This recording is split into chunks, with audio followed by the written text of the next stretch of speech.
যারা গরু ছাগলের মতো বিক্রি হয় তারা দালাল হিসেবে পরিচিত ডক্টর কামাল।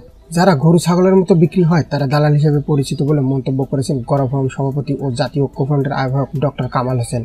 আজ গণফোরামের কেন্দ্রীয় কার্যালয়ে ঢাকা মহানগর গণফোরামের বর্ধিত সভায় প্রধান অতিথির বক্তব্যে তিনি এই মন্তব্য করেন। তিনি বলেন, মানুষের মাথা কেনা যায় না, গরু ছাগলের মাথা কেনা যায়।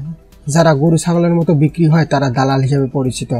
কুশাসন থেকে জনগণ মুক্তি চায়, মিথ্যার উপর রাষ্ট্রও চলতে পারে না। দেশে সুস্থ রাজনীতির চাহিদা আছে, এটা অস্বীকার করার কোনো সুযোগ নেই। ডক্টর কামাল বলেন, অতীতে রাজনীতি ছিল মানুষকে নিয়ে, মানুষের সংকটগুলো চিহ্নিত করে সক্রিয়ভাবে জনগণের সঙ্গে মিলেমিশে মহানগর নেতৃবৃন্দকে কাজ করার আহ্বান জানান। তিনি আরো বলেন, জনগণের শক্তিকে ঐক্যবদ্ধ করে সার্বক্ষণিক জনগণের সঙ্গে থাকলে অচিরেই সুস্থ ধারার রাজনীতি দৃশ্যমান হবে। দেশের বেশিরভাগ মানুষ সুস্থ ধারার রাজনীতির পক্ষে। এ রাজনীতি চর্চা হতে থাকলে অপর রাজনীতি চিরতরে বিদায় নেবে।